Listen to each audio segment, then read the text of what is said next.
नमस्ते दोस्तों, GP online classes में आप सभी का एक बार पुनः स्वागत है। जीपी ऑनलाइन क्लासेस पिछले 5 सालों से केवल लिमिटेड डिपार्टमेंटल कॉम्पिटिटिव एग्जाम के लिए काम करता है और अब बारी 2025 के लिमिटेड डिपार्टमेंटल कॉम्पिटिटिव एग्जाम की है। अब बारी जो है आप सभी के प्रमोशन की है। चलिए, आज के वीडियो में दिल्ली सर्किल का पेपर जो 2024 में पूछा गया था उसके हम डिपार्टमेंटल वाले पूरे क्वेश्चन करने वाले हैं। पहला क्वेश्चन स्क्रीन पर है। पूछा था where is the headquarter of AP postal circle? Hyderabad, Vijayawada, Trivandrum या न्यू दिल्ली? सरल सा क्वेश्चन ना, बेसिक क्वेश्चन था, क्योंकि पहला ही जब आप रूलिंग पढ़ते हैं तो सबसे पहले रूलिंग आपको यही दिखाता है। और इसका जो जवाब था उसका करेक्ट जवाब था विजयवाड़ा, ऑप्शन बी, और काफी लोगों ने इसका जवाब करेक्ट दिया है। ध्यान रखिएगा, इंपॉर्टेंट क्वेश्चन था। जब आपसे हैदराबाद पूछेगा तो ये तेलंगाना का है, ये बात आपको ध्यान रख लेना है। ये इंपॉर्टेंट है क्योंकि दोनों परीक्षा में पूछे जा चुके हैं। अगला सवाल स्क्रीन पर है। Which type of postal business normally transacted first to class PO? Delivery of mail, booking of article, all type postal business, only SV related transaction? किन दो डाकघरों में, जैसे हम बात करते हैं एचओ और एसओ के बारे में, तो यहाँ पर जो है सभी प्रकार के जो डाक व्यवसाय होते हैं वो समान रूप से होते हैं। पॉइंट याद करिएगा, महत्वपूर्ण पॉइंट है। और ये पॉइंट जो है आपके पीओजी 1 से लिया गया है। देखिए, जब हम एचओ और एसओ की बात करते हैं तो यहाँ पर बिजनेस के जितने भी टाइप होते हैं, एसबी, मेल, पीएलआई या थर्ड पार्टी रिटेल सर्विस हो गया, ये सभी व्यवसाय एचओ और एसओ में समान होती हैं। एचओ और एसओ में डिफरेंसेस क्या होते हैं? एसबी ट्रांजैक्शन के लिमिटेशन जो है एसपीओज बदल सकते हैं। इसके अलावा एसओ और एचओ में कोई भी बेसिक डिफरेंस नहीं होता है फ्रेंड्स। तो ऑप्शन नंबर सी जो है करेक्ट है। अगला क्वेश्चन आपकी स्क्रीन पर है। देखिए, what transaction can be carried NPO during extended hour? जो विस्तारित समय है, जैसे हमने एनपीओ के बारे में बात किया है और एनपीओ में क्या देखा कि भाई इस डाकघर में आपको हॉलीडे के दिन या फिर आपको पोस्टल हॉलीडे के दिन भी काम करना पड़ता है। तो यहाँ पर जो एक्सटेंडेड आवर रहेंगे, जैसे हमने क्या बात किया था, वर्किंग आवर को डीजी पोस्ट 8:30 PM तक एक्सटेंड कर सकते हैं। तो यहाँ पर बढ़ाए गए समय में 3-4 चीजें जिनका मैं नाम ले रहा हूं, इनको आपको ध्यान रखना है। जैसे बुकिंग ऑफ रजिस्टर आर्टिकल, पहला सेल ऑफ आईपीओ, इसके अलावा पोस्टेज स्टाम्प, ये आपको तीनों ही पॉइंट याद कर लेने हैं। अगला क्वेश्चन था, friends who has authority extend working hour in EPO 8:30 PM? DG, HOC, SSPOs, post master general? देखिए, 8:30 के बारे में बात कर रहे थे, ये भी पीओजी 1 का क्वेश्चन है। 8:30 PM तक वर्किंग आवर एक्सटेंड करने का जो अथॉरिटी होता है वो होता है डीजी पोस्ट। बेसिक क्वेश्चन हो गया। चलिए, तो अगला क्वेश्चन 5 नंबर का है। What is not a valid method paying postage charge? डाकभार के भुगतान का एक वैध तरीका नहीं माना जाता। जैसे ऑप्शन ए बोला है, using revenue stamp issued by central government, affixing postage stamp, making cash payment indicate in specific cases, frank article. किस केस में आपका पेमेंट ऑफ पोस्टेज नहीं एक्सेप्ट किया जाएगा? तो आपको एक चीज पता है, revenue stamp issued by central government is not use for payment of postage. Revenue stamp केंद्र सरकार जारी करेगा और इसका उपयोग जो है डाकभार के भुगतान के लिए नहीं किया जाता है, मतलब इसका उपयोग नहीं होता है। फिलहाल में ऑप्शन ए करेक्ट था। जोगेंद्र जी का उत्तर बिल्कुल सही है। अगला क्वेश्चन स्क्रीन पर है। How will machine frank article posted letter box are treated as? देखिए, कोई भी आर्टिकल जो लेटर बॉक्स में पोस्ट किया और फ्रैंक आर्टिकल है, उसको हम क्या ट्रीट करते हैं? उसको हम ट्रीट करते हैं अनपेड आर्टिकल। 3-4 चीजें और बता देता हूं। फर्स्ट है मशीन फ्रैंक आर्टिकल। इसके अलावा आपको क्या ध्यान रखना है, किसी आर्टिकल पर यदि प्रीवियस डेट का स्टाम्प लगा है वैसा है आर्टिकल, किसी आर्टिकल पर आफ्टर डेट का स्टाम्प लगा है वैसा आर्टिकल, ये तीनों ही कंडीशन में आर्टिकल ट्रीटेड अनपेड कंडीशन काफी इंपॉर्टेंट है, ध्यान रख लीजिएगा। सवाल नंबर 7 है, पूछा है why is important to leave clear margin top of postal article according to method of address. कि जब भी आप संबोधन की विधि पढ़ते हैं और उस पर हमने क्या बोला कि कुछ स्पष्ट मार्जिन जो है ऊपर से छोड़ कर रखना है। यह जरूरी क्यों होता है? टू डिस्प्ले डेकोरेटिव स्टिकर, इसके अलावा कुछ सजावटी स्टिकर प्रदर्शित करने के लिए, अतिरिक्त जो भी एड्रेस होते हैं समायोजित करने के लिए, या फिर अन्य प्रकार के जो टिकट हैं, लेबल हैं, पोस्टमार्क हैं, अन्य प्रकार के संकेत हैं उसको देने के लिए, या फिर लास्ट ऑप्शन है कि डाक चोरी को रोकने के लिए। क्या विकल्प हो जाएगा जब हम मेथड ऑफ एड्रेस बात करते हैं रूल नंबर 26 के बारे में, ऊपर से हम 3 सेंटीमीटर का मार्जिन छोड़ते हैं। इसका रीजन होता है कि इस पर अलग प्रकार के काम जैसे पोस्ट स्टाम्प लगाना, लेबल लगाना, पोस्टमार्क लगाना, ये सभी काम किए जाते हैं। ऑप्शन सी जो है करेक्ट हो जाएगा। 7 का उत्तर जो है वो सी करेक्ट था। How does the post office ordinary handle article address to deceased person? डाकघर आमतौर पर मृत व्यक्तियों को संबोधित लेख कैसे डील करता है? First is refuse, unclaim, insured, none of the above. कैसे डील करता है, कौन सा क्वेश्चन होगा? जैसे आपका अनक्लेम आर्टिकल ट्रीट किया जाता है वैसा ही हम मृतक को संबोधित आर्टिकल ट्रीट करते हैं। ठीक है, तो ऑप्शन नंबर बी करेक्ट होगा। अगला क्वेश्चन स्क्रीन पर आ चुका है। क्वेश्चन नंबर 9 है, बोला है how should strong smelling article be enclose for mailing? कि डाक द्वारा भेजने के लिए जो स्मेलिंग आर्टिकल है उनको किस प्रकार से संलग्न किया जाना चाहिए? विकल्प नंबर 1 आपको बताया है रैप्ड इन परफ्यूम बैग, कि उसे हमने सुगंधित बैग में रैप करना है। ऑप्शन बी बोला है टिन या अन्य प्रकार के धातु में सीलबंद डब्बे में पैक करना है, पेपर बैग में संलग्न करना है, प्लास्टिक बैग में संलग्न करना है। जो उपयुक्त ऑप्शन होगा, पहले भी ये क्वेश्चन एपी सर्किल में पूछा गया था, तो यहाँ पे जो करेक्ट जवाब था वो था enclose in hermetically sealed case tin other metal. कि टिन या अन्य धातु के जो भी बॉक्सेस हैं, सीलबंद डिब्बे हैं, उस पर बंद करके इसे भेजा जाना चाहिए। फ्रेंड्स, काफी इंपॉर्टेंट है, काफी अच्छा प्रश्न, ध्यान रखिएगा। अगला क्वेश्चन है what is a required superscription official post article posted by government official authorized to use service system? एक ऐसा सरकारी अधिकारी जिसको सरकारी टिकट का उपयोग करने के लिए अधिकृत किया है, उस पर जो रिमार्क दिया जाता है वो रिमार्क होता है ऑन इंडिया गवर्नमेंट सर्विस का। अब देखिए, जो सरकारी अधिकारी है उसको हमने सरकारी टिकट का उपयोग करने का अधिकार दिया, तो उस पर हमने क्या मेंशन किया? ऑन इंडिया गवर्नमेंट सर्विस, मतलब भारत सरकार सेवा पर। तो ऑप्शन डी करेक्ट था। सरकारी कर्मचारी नहीं है लेकिन सरकारी टिकट का उपयोग करने के लिए उसे अधिकृत किया गया है, तो उस पर हम केवल सर्विस, जो ऑन सर्विस जो है वो मेंशन करेंगे। अगला सवाल है what are two broad category foreign postal article exchange in a foreign post? विदेश डाक में आदान प्रदान की जाने वाली विदेश डाक की 2 व्यापक कैटेगरियां कौन सी हैं? क्योंकि विदेश डाक में 2 ही कैटेगरी उपलब्ध है। अब 2 कैटेगरी उपलब्ध है, तो पहला कैटेगरी भाई साहब लेटर पोस्ट का, और दूसरा कैटेगरी जो है वो पार्सल पोस्ट का। बाकी जितने भी आइटम आते हैं, चाहे एरोग्राम हो, पोस्ट कार्ड हो, प्रिंटेड पेपर हो, स्मॉल पैकेट हो, ये सभी जो है वो आपके लेटर पोस्ट के अंतर्गत ही आते हैं। फ्रेंड्स, ऑप्शन ए करेक्ट था, बिल्कुल श्रवण सिन्हा जी का उत्तर सही हो जाएगा। What type of mail item are eligible for free redirection by air within India? Letter, aerogram, postcard, printed paper, newspaper, small packet, parcel।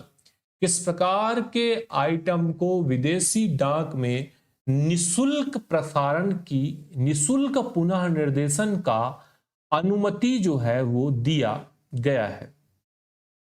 चलिए, कौन सा भाई? आपका पत्र हो गया, एरोग्राम हो गया, पोस्ट कार्ड हो गया, इनका ट्रांसमिशन जो है वो निशुल्क में किया जाता है भारत के भीतर जब इसका ट्रांसमिशन किया जाता है। फ्रेंड्स, अगला सवाल देखिएगा। When was Asian Pacific postal union establish? Asian Pacific postal union की स्थापना जो है वो कब की गई? कब की गई? 1961 में की गई। ऑप्शन नंबर कौन सा ए करेक्ट है? अगला क्वेश्चन स्क्रीन पर आ चुका है। Which type of recording are admitted as literature for blind? Digital recording, audio book, sound recording for personal use, sound recording sent by recognized institute for blind। किस प्रकार की recording जो है अंधे व्यक्तियों के साहित्य के रूप में स्वीकार किया जाता है?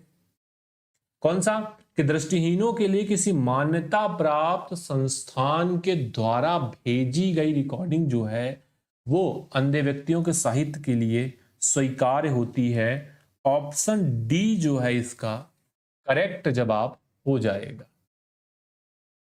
चलिए फ्रेंड्स, अगला सवाल है 15 नंबर का, और यहां पर आपको एक इंडिकेशन दिया है और उसका पर्पस क्या होता है आपको ये बताना है। What is the purpose indication AR on registered article? किसी आर्टिकल पर यदि एआर का मोहर लगा हुआ है, एआर का मतलब क्या होगा? To signify advice of delivery, to indicate express delivery, to the sender address, to highlight insurance coverage. किसी रजिस्टर आर्टिकल पर मेंशन है एआर, इसका मतलब होता है डिलीवरी का सलाह को दर्शाने के लिए, to signify advice of delivery. Important और अच्छा और यूनिक क्वेश्चन जो है आपको देखने को मिला friends. How are perishable biological substances that are infectious or reasonably suspected to infectious man animal declare? नाशवान जैविक पदार्थों और जो मनुष्य जानवरों के लिए संक्रमणकारी हैं, जिनके संक्रामक होने का यथाउचित संदेह है, उन्हें हम किस कैटेगरी में रखते हैं? जैसे हैंडल विथ केयर, उसे हमने सावधानी से केयर करना है, हैंडल करना है, या उसे हमने संभावित रूप से खतरनाक पदार्थ मतलब डेंजरस गुड्स सामान के रूप में ट्रीट करते हैं, खतरनाक पदार्थ के रूप में ट्रीट करते हैं, या फिर उसे हम संक्रामक पदार्थ के रूप में ट्रीट करते हैं।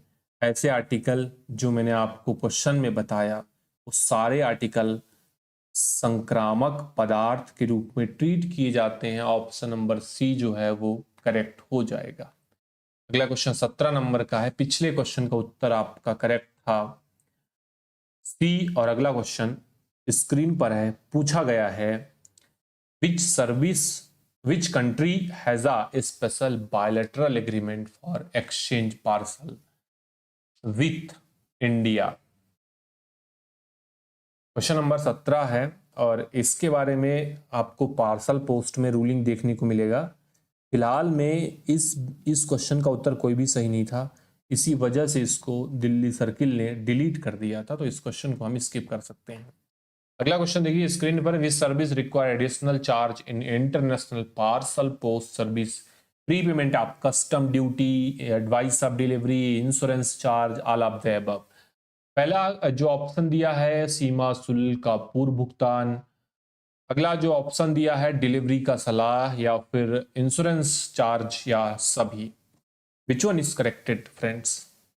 अंतर्राष्ट्रीय पार्सल पोस्ट सेवा में अतिरिक्त शुल्क की आवश्यकता होती है। इस सभी प्रकार के चार्जेस जो हैं वो कलेक्ट किए जाते हैं फ्रेंड्स। ऑप्शन डी करेक्ट होगा, चाहे आपका सीमा शुल्क का प्री पेमेंट हो, एडवाइस ऑफ डिलीवरी हो, इंश्योरेंस का चार्ज हो। इसी वजह से ऑप्शन नंबर डी जो है करेक्ट हो जाएगा। फ्रेंड्स, अगला क्वेश्चन है what is the maximum period detention for value payable parcel address to post restante? Value payable parcel जो कि पोस्ट रेस्तांते को संबोधित है, कितना दिन के लिए डाकघर में डिटेन किया जाता है? कितने दिन के लिए? वैल्यू पेबल आर्टिकल केवल 1 सप्ताह के लिए डिटेन किए जाते हैं। इस क्वेश्चन का उत्तर एक करेक्ट हो जाएगा। अगला क्वेश्चन 20 नंबर का है। As per prohibition restriction describe POG to which type of article should not contain loose advertisement seat.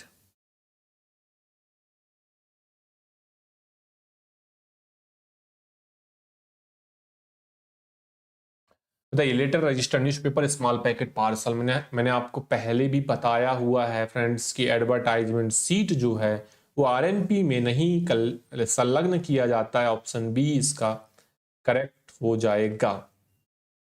ठीक है, चलिए अगला क्वेश्चन देख लीजिए। निम्नलिखित में से कौन सी समिति जो है आईटी आधुनिकीकरण परियोजना 2022 का हिस्सा नहीं है? Stealing committee, second project implementation committee, evolution committee, management committee. कौन सा आईटी 2.0 में पूछा है कि 2022 का हिस्सा नहीं था? तो देखिए, संचालन समिति था, मूल्यांकन समिति था और प्रबंधन समिति भी था, लेकिन इंप्लीमेंटेशन कमेटी नहीं था, इसीलिए ऑप्शन बी करेक्ट हो जाएगा। अगला क्वेश्चन है, आईटी आधुनिकीकरण परियोजना 2.0 के तहत संगठन में आईटी क्षमता अधिग्रहण की स्थिति का अध्ययन करने, भविष्य में विकास को ध्यान रखते हुए रिपोर्ट प्रस्तुत करने के लिए एक एडवाइजर के रूप में नियुक्त किया गया। किसे नियुक्त किया गया था? Price Waterhouse Corporate Limited, London. Option C ध्यान रखिएगा। इस कंपनी को हमने आगे की जो भी कैपेसिटी बढ़ानी है और जो भी डेवलपमेंट करने हैं, तो इस कंपनी को हमने क्या बोला? एडवाइजर के रूप में नियुक्त किया। ठीक है, कि आईटी 2.0 में किस प्रकार के ग्रोथ करने हैं, किस प्रकार का और विकास जो है हो सकता है।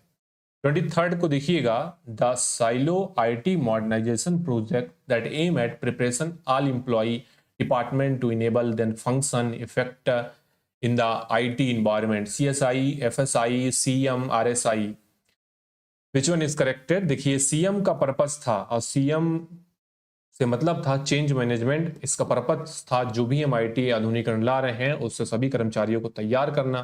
सीएसआई में आपका कोर सिस्टम इंटीग्रेटर था और कोर सिस्टम इंटीग्रेटर के तहत बहुत सारे फंक्शन जो है ऑनलाइन संभव हो पाए और मैनुअली जो है वो बंद हुआ। पॉस, बैक ऑफिस, डीपीएमएस, बजट, इसके अलावा फ्रैंकिंग मशीन, ये सभी काम जो है स्टाफ शेड्यूलिंग सिस्टम, ये सभी काम सीएसआई के तहत संभव हो पाए थे। एफएसआई में आपका इंश्योरेंस और बैंकिंग था। आरएसआई में जो भी बीओज के सॉफ्टवेयर यूज किए जाते थे वो आरएसआई के तहत किए जाते थे। 24 नंबर क्वेश्चन है, disaster recovery center India Post has been functioning since 3/4/13, 3/4/15, 15/5/15, 4/3/13।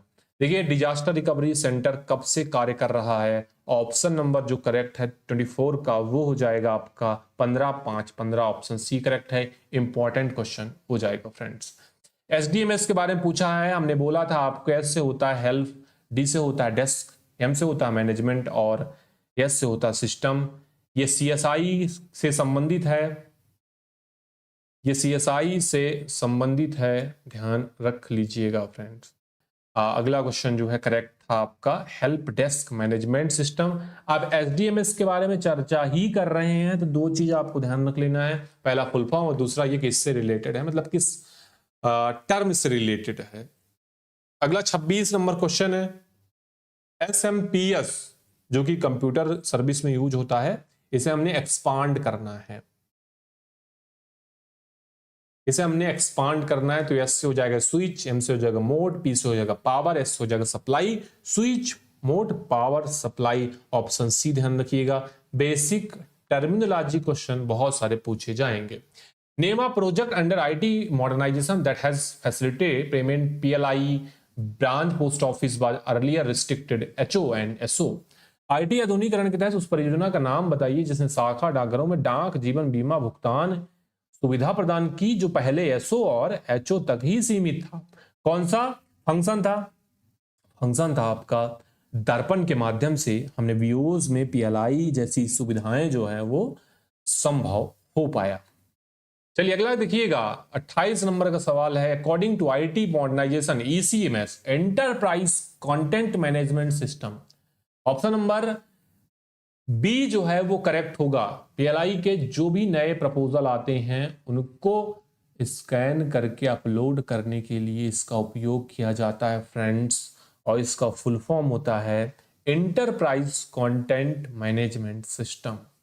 Option B जो है करेक्ट हो जाएगा। चलिए, which the following office are not part of IT modernization, देखिए हमारे भी पीडीएफ में ये क्वेश्चन था, यहाँ पेपर में भी क्वेश्चन आया है, तो याद करिए कि जो हमने क्वेश्चन दिए हैं वो कितने महत्वपूर्ण क्वेश्चन हैं।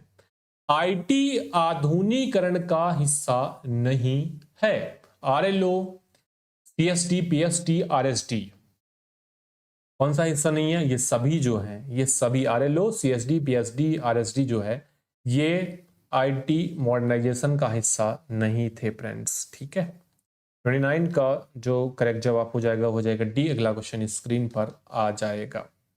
ठीक है, नेक्स्ट क्वेश्चन है, which of the following statement true? Network integrator IT modernization project, there are three network service provider, NSP 1 2 3, there are two network NSP 1 2, there is only one network NSP 1, there is four network service NSP 1 2, NSP 4, there is only two type of network NSP 1 and NSP 2।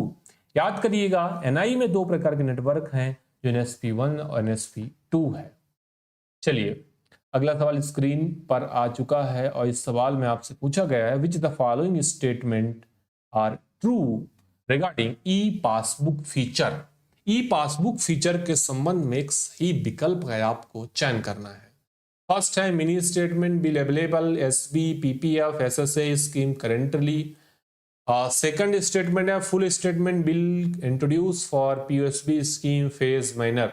Option A is true, second true, 1 and 2 are true, 1 and 2 are not true। चरणबद्ध तरीके से PSB योजनाओं के लिए पूर्ण विवरण पेश करना या मिनी स्टेटमेंट एसपी पीपीएफ या सुकन्या जैसी योजनाओं का ई पासबुक के माध्यम से उपलब्ध करना, ये दोनों विकल्प सही है ना। देखिए हमने क्या करना है कि उस पर फुल स्टेटमेंट का भी सुविधा है और साथ ही साथ हमको मिनी स्टेटमेंट का भी फीचर में आता है ई पासबुक के, तो हमको तो दोनों ही स्टेटमेंट सही लग रहे हैं, तो ऑप्शन सी सेलेक्ट करेंगे, both 1 and statement 2 are true. Friends अगला क्वेश्चन है, what is the maximum period which speed post article treated lost from data booking. वह अधिकतम अवधि जिसके बाद स्पीड पोस्ट आर्टिकल को बुकिंग की तारीख से लॉस्ट माना जाएगा।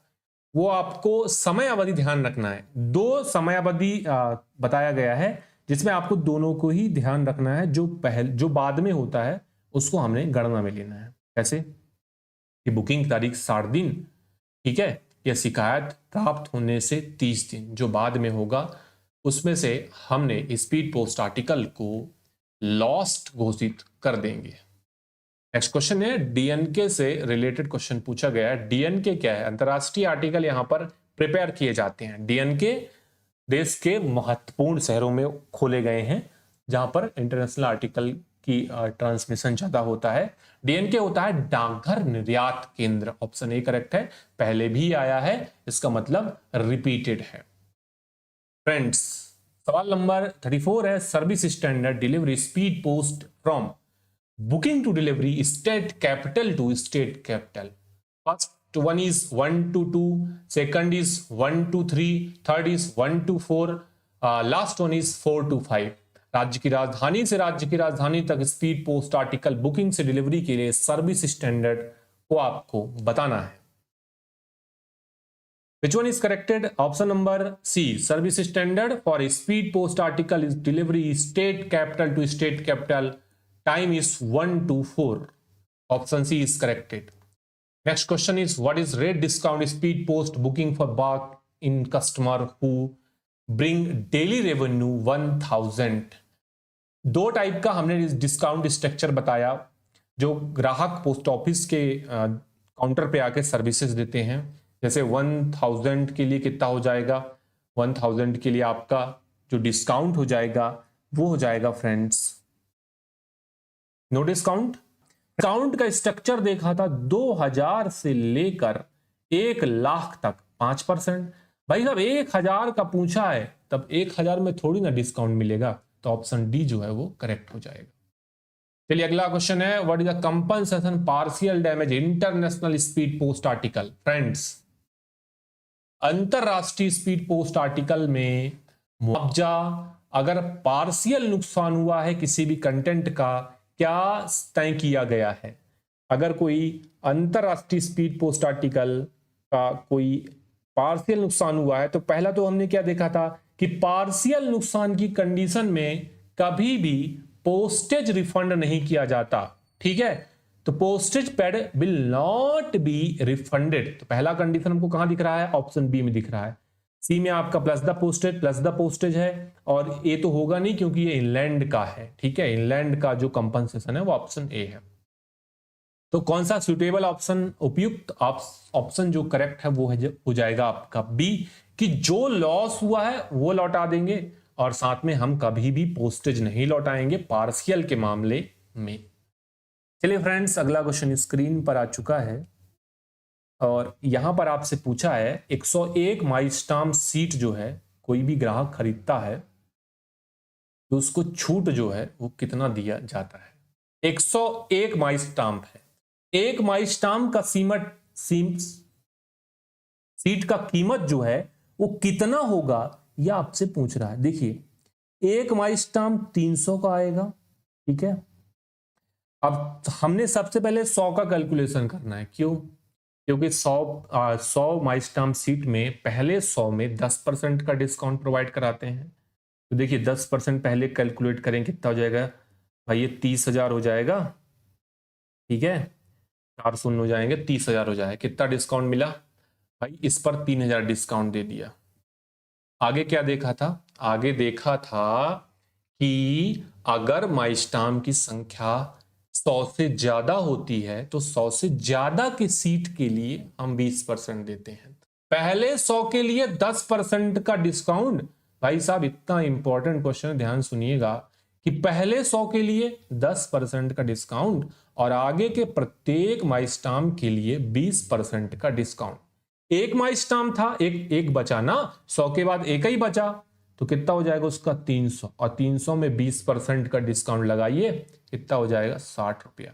टोटल डिस्काउंट बताइए 3,000 प्लस 60, 3,060। ऑप्शन नंबर बी जो है करेक्ट हो जाएगा। फ्रेंड्स, दीनदयाल स्पर्श योजना, इस पर आपको स्पर्श का फुल फॉर्म बताना है। Scholarship for promotion of aptitude and research in school as hobby, stamp as hobby, या फिर नन ऑफ द अबव। स्पर्श का आपको पूर्ण रूप बताना है। Scholarship for promotion of aptitude and research in stamp as hobby.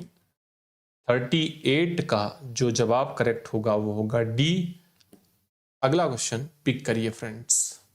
सवाल नंबर 39 है, how many commemorative post stamp release Bharat the mother of democracy on January 25, 2024। तो ये 25 जनवरी 2024 को भारत लोकतंत्र की जननी पर कितने कॉमरेटिव स्टाम्प जारी किए गए। अब आपको थोड़ा सा ये समझना है कि इस प्रकार के क्वेश्चन भी एक आध पूछे जाते हैं। कॉमरेटिव स्टाम्प आप ये मान के चलिए कि बहुत सारे जारी किए गए हैं ना, तो अलग अलग इवेंट में अलग अलग कॉमरेटिव स्टाम्प जारी किए गए हैं।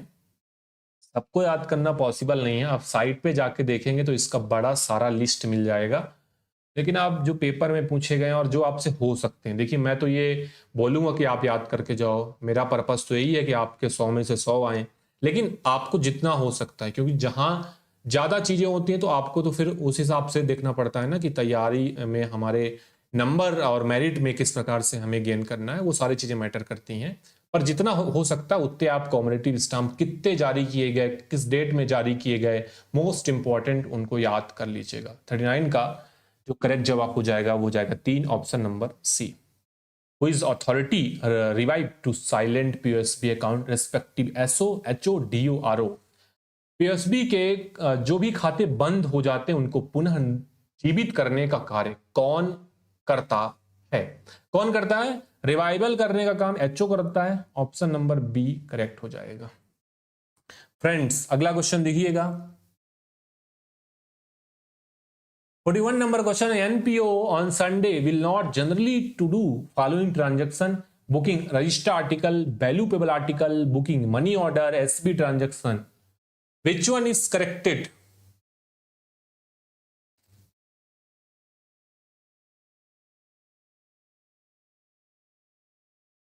Which one is corrected? कौन सा काम नहीं किया जाएगा?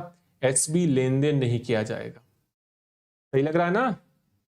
एसबी लेन देन जो है वो नहीं किया जाएगा। कहां पे? NPO Sunday. ठीक है, कौन सा उत्तर? डी उत्तर। किसका? 41 का। अगला 42 है, memo of distribution work will be initially prepared by कॉन्सन post master, PRI, sub divisional head, divisional office. देखिए एमडीडब्ल्यू का पहले तो फॉर्म नंबर बता दीजिए सबसे पहले। दूसरा ये आपको ध्यान रखना है कि एमडीडब्ल्यू तैयार करने का काम अलग अलग अथॉरिटी, जैसे सेक्शन के लिए आपका आईआरएम, मेल ऑफिस के लिए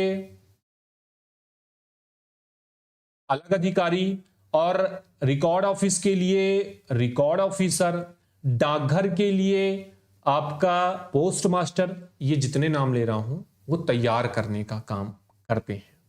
ठीक है, जारी करने का काम या तो एसएसपीओज या एसआरएम, मतलब एक बार इसे तैयार करेंगे फिर उसके बाद प्रस्तुत करेंगे एसएसपीओज एसआरएम के पास, फिर वो जो है वो इसको देखते हैं और उनको लगता है तो कोई संशोधन भी कर सकते हैं। तो पीओ के मामले में तैयार करने का काम जो है वो कॉन्सर्न पोस्ट मास्टर करता है। छोटी शिकायतों जैसे ई मनी ऑर्डर का जांच करना, लेटर बॉक्स परिचारकों के काम का परीक्षण करना, इस उद्देश्य के लिए हेड पोस्टमैन को नियुक्त किया जाता है। ऑप्शन बी करेक्ट है। बेसिक क्वेश्चन था फ्रेंड्स। चलिए 44 को देखिएगा, अच्छा क्वेश्चन आया है। Which are the following have no special column postman book for entry? Postman book में एक विशिष्ट या विशेष कॉलम नहीं होता। किसके लिए? देखिए कुछ विकल्प दिए गए हैं आपको। विकल्प कौन से दिए गए हैं? जैसे बोला है insured parcel, advice of payment, delivery, remitter, foreign money order, valuable parcel, registered parcel. इसके लिए एक विशेष कॉलम नहीं होता। इसके लिए विदेश मनी ऑर्डर भेजने वालों को डिलीवरी के लिए एडवाइस ऑफ पेमेंट का जो कॉलम है वो पोस्टमैन बुक में नहीं होता। ठीक है, बिल्कुल ऑप्शन डी जो है इसका करेक्ट है। अगला सवाल स्क्रीन पर है 45 नंबर का। Printing AAR book /5 card be carried out. AAR पुस्तक पुस्तक मुद्रण किसके द्वारा किया जाता है? परिमंडल के अंतर्गत आने वाले पीएचडी करते हैं। इंडिया सिक्योरिटी प्रेस नासिक करता है। इसके अलावा printing press Hyderabad national saving organisation करता है। AAR बुक और /5 कार्ड की प्रिंटिंग परिमंडल के अंतर्गत आने वाले पोस्टल स्टोर डिपो जो है इस काम को करते हैं फ्रेंड्स। चलिए अगला क्वेश्चन देखिएगा। ट्रांजिट अनुभाग और मेल कार्यालय के लिए जो मेल सार होता है, मेल एब्स्ट्रैक्ट जो है वो किस पर तैयार करते हैं? अब थोड़ा सा क्रम भी आपको याद कर लेना है क्योंकि बार बार थोड़ा सा कंफ्यूजन क्रिएट हो जाता है ना। देखिए ट्रांजिट सेक्शन की बात करेंगे तो 42 और मेल ऑफिस की बात करेंगे तो 43 है ना। चलिए अगला क्वेश्चन देखिएगा, 47 नंबर क्वेश्चन है। 47 नंबर का क्वेश्चन है मेल कार्यालय जहां एलएसजी एचएसजी हेड सॉर्टिंग सहायक के अलावा एलएसजी पर्यवेक्षक को मंजूरी दी गई है। प्रत्येक एलएसजी पर्यवेक्षक के निर्धारित फॉर्म में एक डेली रिपोर्ट किसको जमा करता है? आरएमएस के सहायक अधीक्षक को, आरएमएस के अधीक्षक को, आरएमएस के इंस्पेक्टर को या हेड सॉर्टर को। In mail office where LSG supervisor have been sanctioned addition to LSG HSG head sorter, each LSG supervisor will daily note prescribed from the। Daily note किसको सौंपता है? Daily note जो है, जो LSG supervisor होगा वो निर्धारित form में head sorter को सौंपेगा, हेड सॉर्टर को सौंपेगा। फिर हेड सॉर्टर डेली रिपोर्ट तैयार करके उसे जो है आगे फॉरवर्ड करेगा। ठीक है फ्रेंड्स।